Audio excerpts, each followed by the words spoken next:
Welcome to Saksham College of Competitions. Hello, my dear students. Welcome to Saksham College of Competitions. So, today I have come with some of the questions asked in various examinations of SSC, UPSC, and they are very easy. So, बच्चों आपका मेरे channel में स्वागत है और आज हम कुछ मैथ्स के नंबर सिस्टम के सम करेंगे. So they are very easy, but एकदम जब क्वेश्चन आता है आपके ध्यान में, so you get puzzled. So हमने इसी चीज़ को हटाना है और आपको कॉन्फिडेंट बनाना है, right? So we start with first question. What is the number of digits in the number 1024 raised to power 4 into 125 raised to power 11? कि ये जो आपको संख्या दी गई है 1024 raise to power 4 and 125 raise to power 11 में कितने डिजिट होंगे? आपके पास ऑप्शंस है 35, 36, 37, 38. सो हम इसको सॉल्व कैसे करें? देखिए, इसके लिए एक इजी तरीका है जो कि आपको अडॉप्ट करना है, ठीक है? और वो तरीका क्या है? आप यहाँ लिखिए इस डिजिट को 1024 raise to power 4 into 125 raise to power 11. पहले इसको सिंपल कीजिए. सिंपल क्या है? ये 1024 क्या है? आप ये देखिए 2 2 ज़ा 4 2 ज़ा 8 2 ज़ा 16 2 ज़ा 32 2 ज़ा 64 2 ज़ा 128 2 ज़ा 256 2 ज़ा 512 2 ज़ा 1024. कितने हुए ये? 1 2 3 4 5 6 7 8 9 10. तो हम इसको बेटा ये भी लिख सकते हैं 2 raise to power 10. 10 times 2 raise to power 4 into 5 5 ज़ा 25 5 125. तो 5 3 टाइम्स लिख दें तो बात सेम ही है, 11. अब इसको आगे सॉल्व करें. ये क्या हो जाएगा? ये हो जाएगा 2 रेज टू पावर 10. अब क्या है? लॉ ऑफ एक्सपोनेंट क्या करते हैं कि इनको मल्टीप्लाई कर दीजिए आप दोनों को. तो ये हो जाएगा 2 raise to power 40 into 5 raise to power 33. ठीक है. अब हम दोनों में 33 लाएं तो हम कैसे ला सकते हैं? हम इस तरीके से ला सकते हैं 2 raise to power 7 into 2 raise to power 33. Because law of exponent क्या कहता है? ये ऐड हो जाएंगे. अगर इनका बेस सेम है तो ये 40 ही बनेगा. तो 40 को हमने स्प्लिट कर दिया. Then we have 5 raise to power 33. इसको हम सॉल्व करेंगे. What we will get? 2 raise to power 7 और उसके बाद हम क्या करेंगे? हमारे पास आ जाएगा ये इंटू, इनको कॉमन निकाल लीजिए. 2 raise to power 33 into 5 raise to power 33. फिर ये हो जाएगा 2 रेज टू पावर 7 इंटू 2 5 ज़ा 10. बेस सेम है और इनको कॉमन वही रहेगा 10 रेज टू पावर 33. अब 2 रेज टू पावर, क्योंकि अपने पास ऑप्शन देखिए कितने डिजिट होंगे, तो डिजिट अभी कैलकुलेट करने के लिए क्या करेंगे? पहले इसको कॉमन करेंगे. 2 को 7 टाइम्स करिए. 2 2 ज़ा 4 2 ज़ा 8 2 ज़ा 16 2 ज़ा 32 2 ज़ा 64 2 ज़ा 128. मतलब 7 टाइम करें तो ये 128 तक आता है. 10 टाइम करें तो 1024 तक आता है. तो 7, तो इसको हम 128 लिख ले तो it is better into 10 to power 33. देखिए 10 टू पावर 33 का मतलब क्या है कि 33 डिजिट्स, ठीक है, और 3 ये हो गए. तो टोटल मिला के कितने हुए? 36 digits, right? So our answer is option C. Okay, so it is the answer. इस तरह से आपको इसको सॉल्व करना है. It is not difficult. Take it easy.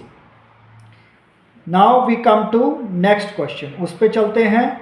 What is the remainder when 4 raise to power 61 is divided by 51?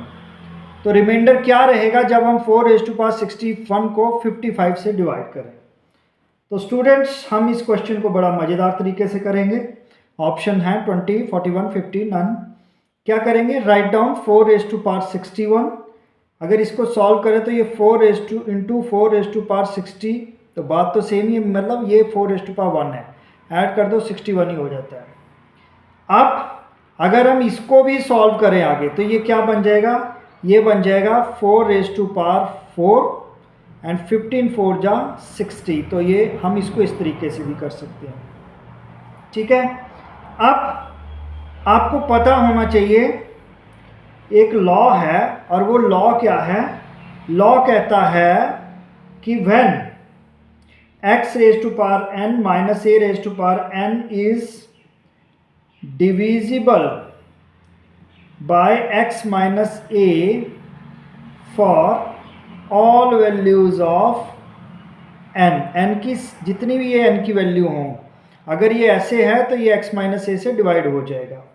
तो हमारे पास यहाँ क्या है, हमारे पास यहाँ है 256। 4⁻4 क्या था, 4 4 जा 16, 4 जा 64, 4 जा 256। इसको लिया मैंने 4⁻4 को मैंने 256 लिखा यहाँ, raised-15, और अगर इसको -1 लिख लें, यहाँ भी raised-15 करें वो तो 1 ही रहेगा, आपको पता। इसलिए हम is divisible by 256 into 1, x minus A था ना, उसी हिसाब से, यानी मीन्स 255। अब हम देखेंगे स्टूडेंट्स कि 255 51 से डिवाइड होता है कि नहीं। 255 51 से पूरी तरह डिवाइड हो जाता है, ठीक है। सो 255 इज डिविजिबल बाय 55, या आप ऐसे कह लो, मीन्स 55 इज फैक्टर ऑफ 255, ठीक।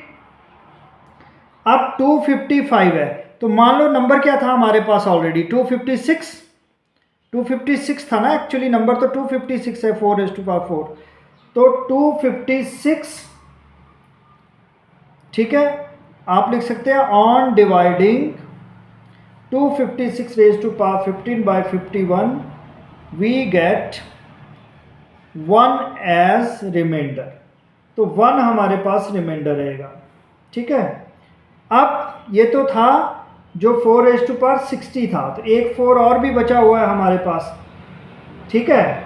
तो होगा क्या साथ में, तो हम लिखेंगे ऑन डिवाइडिंग, या हम कैसे इसको सॉल्व करते हैं, 461 बाय 51 वी गेट, एक तो 460 को 4⁻60 को किया तो 1 आया, और एक 4 बचा वो था, तो 1 4 जा 4 विल रिमेन एज रिमाइंडर। तो ऑप्शन 4 है, यानी यहाँ पे ऑप्शन दिखाई दे रहा है कहीं, नहीं। So D option is the answer. So ऐसी कोई बात नहीं है। अब इसमें हमने अप्लाई किया ये, इसमें हमने ये रूल अप्लाई किया, इन बातों का सिर्फ आपको यह ध्यान रखना है, and you can get your answer easily. Now we come to next question, that is also very easy, घबराना नहीं है इनमें, ठीक है। सब्जेक्ट को समझना पड़ता है, कंपटीशन अपने आप हो जाते हैं। सब्जेक्ट में एक्सपर्टाइज लानी है, और उसके लिए एक प्रॉपर स्ट्रेटेजी से तैयारी करनी होती है। ये नहीं है कि एडवर्टाइजमेंट आई और आप लोग सोचने लग गए अब क्या तैयारी करें। आप सब्जेक्ट में तैयारी करते रहिए, जब भी किसी एग्ज़ाम की रिक्रूटमेंट आती है उसमें जो नोटिफिकेशन में मोस्ट ऑफ द एग्ज़ाम्स में रीजनिंग, मैथ्स, इंटेलिजेंस, व्हाटएवर, यही जीके, इंग्लिश, हिंदी, यही आते हैं। तो आपकी जो प्रेपरेशन है वो कंटिन्यू रहनी चाहिए, ताकि आपको फिर इजीली हो जाए। जैसे ही एडवर्टाइजमेंट आई you do your lot of practice then, ठीक है। जब आपको बेसिक्स क्लियर हैं, कंसेप्ट क्लियर हैं, बस, और आपकी एक्सपर्टाइज ऑलरेडी है, तो आप फिर जब नोटिफिकेशन आया अपनी उसको बूस्ट करिए एक्सपर्टाइज को, and you will get surely get successful, surely get your success, you will become successful.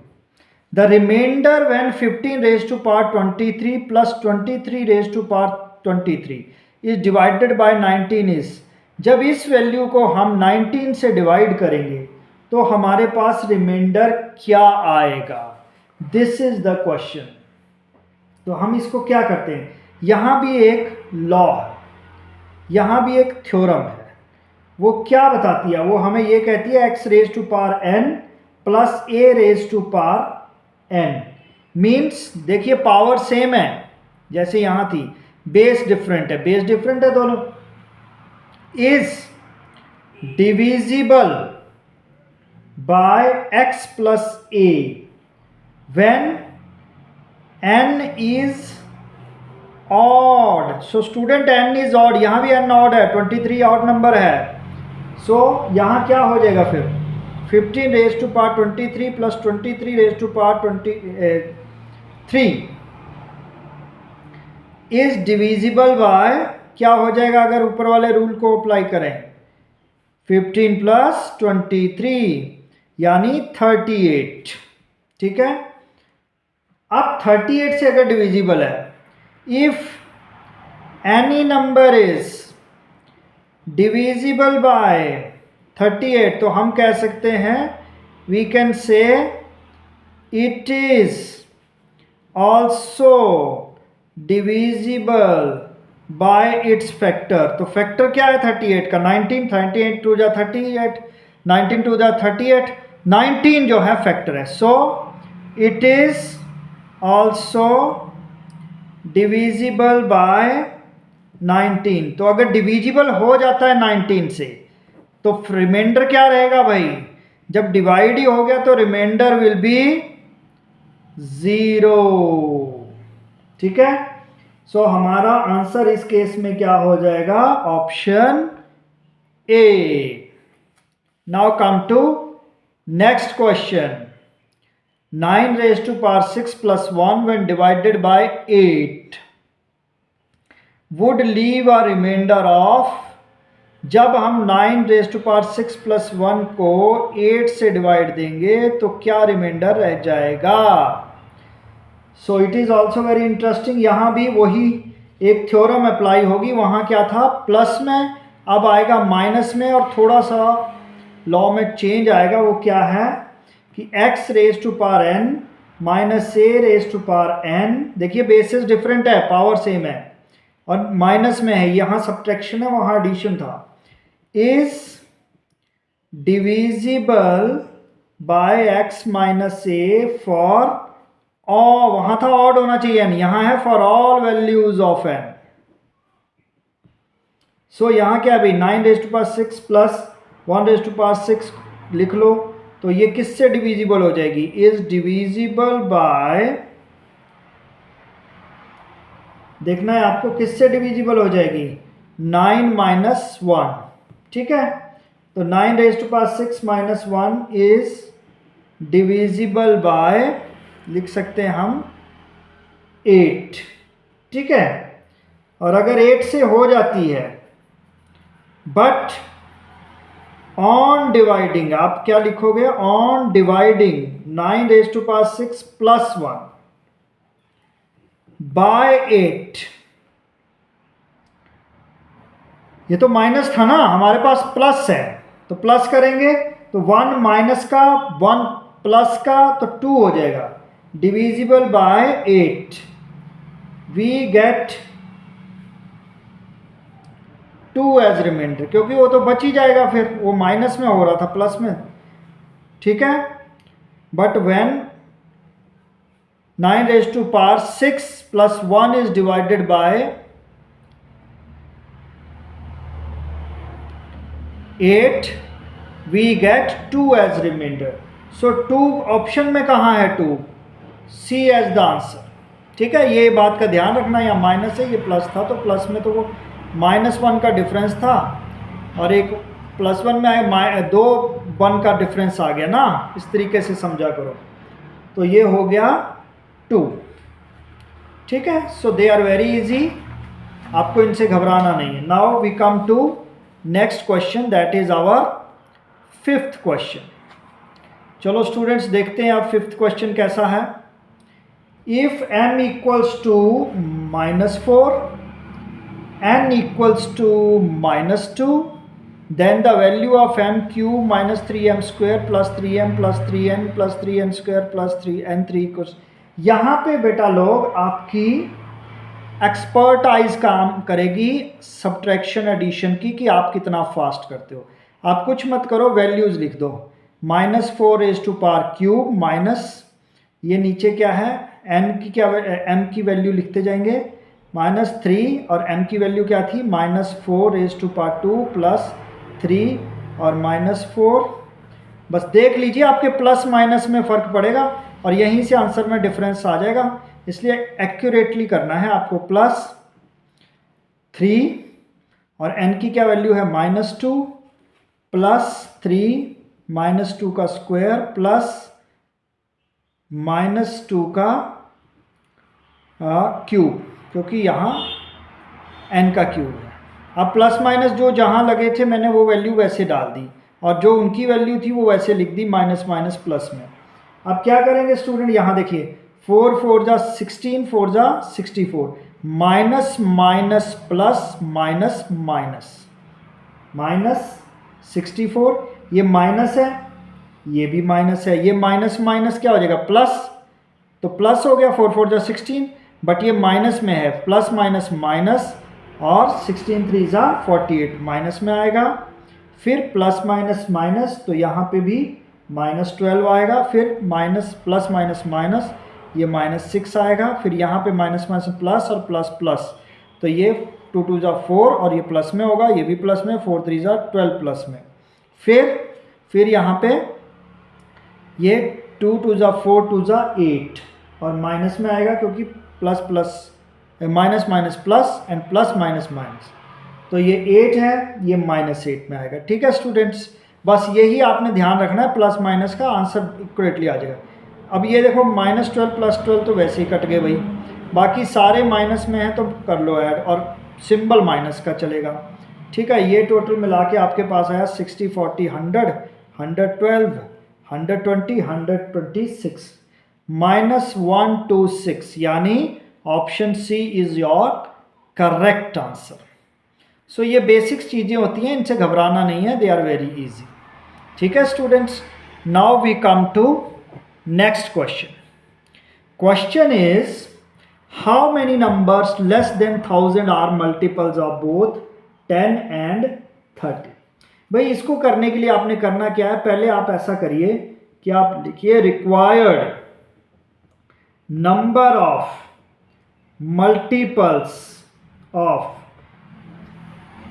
Required number क्या हो जाएगा 10 × 13, 130 का मल्टीपल होना चाहिए। बस याद रखना 130 का मल्टीपल यानी 130 के टेबल में आना चाहिए। अब 130 हमारा नंबर पर पहले आपको पता होना चाहिए लेस देन 1000, यानी these numbers should lie between 1 and 999 999 तक। ठीक है, अब हम 130 का टेबल लिख लो आप फटाफट, माइंड में ही सोच लेना, एग्जाम में नहीं आपको कुछ ऐसी वैसी चीज़ें करनी है, फटाफट आपको माइंड में करना है। लिखता कितना रहोगे, लिखने का कोई सवाल नहीं है, ये तो आपको समझाने के लिए I am writing this things.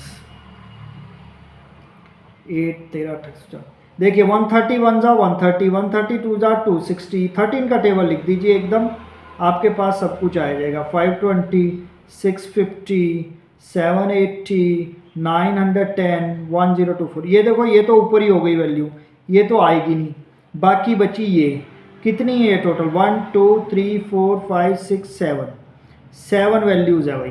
तो बस how many numbers less than 1000 are multiples of 10 and 13, 7 number है। बस इस तरीके से आपको आंसर निकालना है, विच इज़ सी ऑप्शन। तो it is very easy, don't be confused and don't be shy और डिसहार्टन ना होइए, इजीली क्वेश्चन सॉल्व हो जाते हैं। Now next question is our 7th question and that is also very interesting question। चलो देखते हैं।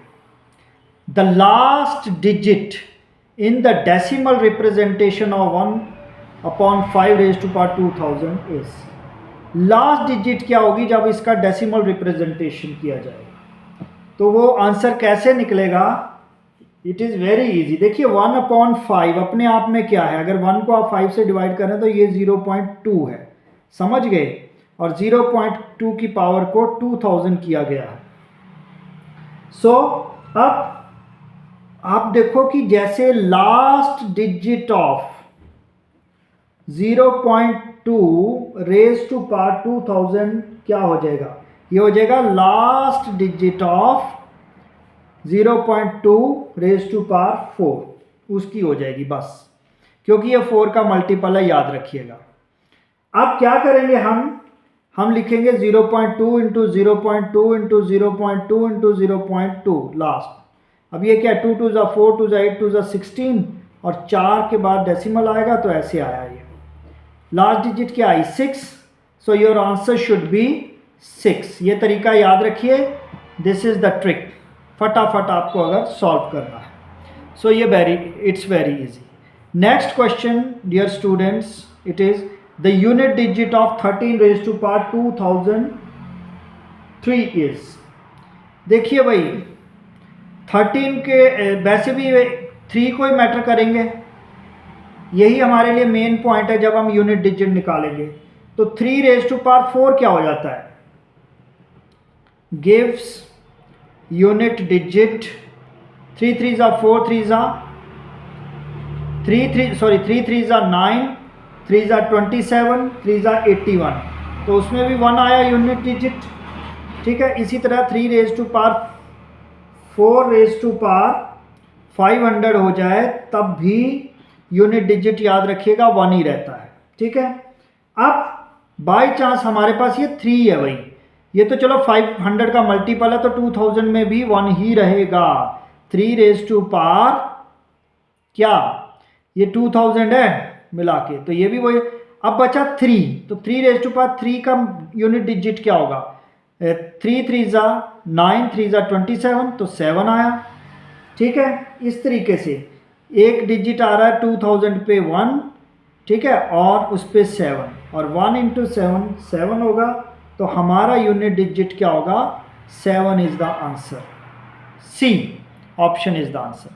सो इस तरीके से इसको करना होता है dear students. Now we come to next question. Find the total number of prime factors in the expression 4 raise to power 11 into 7 raise to power 5 into 10 11 raise to power 2। इसमें आपको प्राइम फैक्टर बताने हैं। तो prime factor बताने के लिए आपको करना क्या है, इनको पहले कॉमन कीजिए। ये क्या है, देखिए 4 raise to power 11 into 7 raise to power 5 into 11 raise to power 2 है। इसको हम 2 2 ज़ा भी कर सकते हैं 4, तो भी बात सेम है। ठीक है ना, और ये है और ये है। ठीक है, तो इस तरह से आया। अब आपने क्या करना है, अगर ऐसा क्वेश्चन हो आपके सामने, आपने पावर्स को ऐड कर लेना और कुछ नहीं करना। ये तो पहले सॉल्व कीजिए, ये बन गया 2 raise to power 22 into 7 raise to power 5 into 11 raise to power 2। आपने करना कुछ नहीं है, अब इनको ऐड कर दीजिए। 22 प्लस 5 प्लस 2 कितना बन गया, 29। यही हैं total prime factors in the expression. तो कितने हो गए, 29। B option is the answer. So it's very easy. करने का तरीका समझ लीजिए, ऐसा कोई क्वेश्चन आ जाए तो आपको किस तरह, ये हम बेस वैल्यू पे गए हैं ना, इसलिए इसको तोड़ा है। इसको तो तोड़ ही नहीं सकते, इसको भी नहीं हम स्प्लिट कर सकते आगे। सो इट इज़ द, ये हमने इससे इजी 2 से नीचे तो ये जाएगा नहीं, तो ये बेस वैल्यू सिंपलेस्ट लानी पड़ती है, बस इतना जान लीजिए। Last question of my today's class is what is the unit digit in the product 81 into 82 into 83 into so into 89। मतलब 81 से लेके 89 तक जो नंबर हैं उन सबको मल्टीप्लाई हम करेंगे तो हमारे पास यूनिट डिजिट कितनी आएगी। ठीक है, तो यूनिट डिजिट लाने के लिए हमारा ये तो ठीक है, बट ये देखिए ये है, ये चीज़ें मैटर करेंगी। ठीक है, यहाँ तक मतलब अगर आपने यूनिट डिजिट लगानी है तो आप सोच लिए कि यूनिट डिजिट जो है इज द या इन द प्रोडक्ट ऑफ क्या हो जाएगा, 1 into 2 into 3 into 4 into 5 into 6 into 7 into 8 into 9 बस। बट यहाँ देखो 5 2 ज़ा 10 हो रहे हैं, 10 हो रहे हैं तो 0 तो आएगी। ठीक है, 5 4 ज़ा 20 कर लो, 5 2 ज़ा 10 कर लो, जो भी कर लो, आपके पास 0 तो आनी ही आनी है। ठीक है, अगर 0 आ रही है यूनिट डिजिट में तो यार इट मीन्स अल्टीमेटली रिजल्ट में 0 डिजिट आएगा। तो हमारे पास ऑप्शन क्या है यहाँ पे, ए, दिस इज़ द आंसर। तो स्टूडेंट्स इस तरह हमने ये सारे क्वेश्चन इजीली सॉल्व करने होते हैं। इनका आप स्क्रीनशॉट भी ले सकते हैं समझने के लिए, मैं आपको फ़ोटो भी पिक्चर वीडियो में शेयर कर दूंगा। So they are very easy. सो मेरा फिर से यही कहना है कि घबराएं ना, maths is also easy, but उसमें एक्सपर्ट बनिए आप लोग, तो आपको बहुत बहुत फ़ायदा होगा। Thank you, bye bye, good luck.